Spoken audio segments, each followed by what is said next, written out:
When you don't understand money, your brain defaults to fear and not logic. The system is built to take advantage of that. Does this sound familiar? You check your bank app and realize that you did it again. Groceries turned into eating out. A treat turned into 5 impulse buys. And now you feel shame.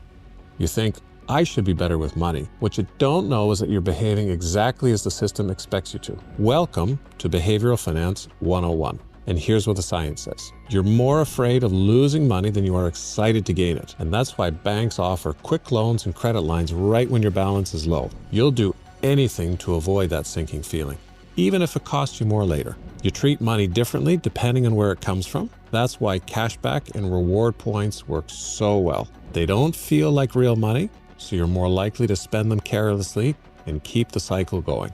You follow what others do, even if it's not in your best interest. And that's why flash sales, limited time offers are everywhere, because they create urgency and FOMO, so you click before you think. These are survival shortcuts wired into our brains. And banks, apps, and advertisers, they know this. They design experiences that push your emotional buttons. The more you swipe, delay, or spiral, the more fees they charge, the more data they gather, the more ads they can target. You think you're making choices, but really your instincts are being farmed. What if the system wasn't designed to exploit your fears, but instead was built on trust? What if it did the opposite and used your behavior to help you make better decisions, not worse ones? Your behavior still tells a story, but in the right system, it's not a trap, it's a tool.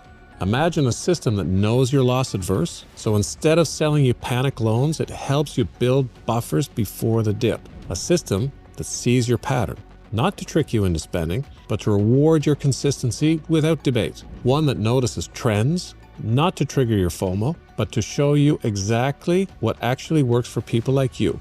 And over time, it helps you become someone the system trusts. That trust opens doors to better rates, fairer tools, and eventually loans you'd normally be locked out of.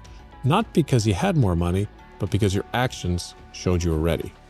Same instincts, different designs.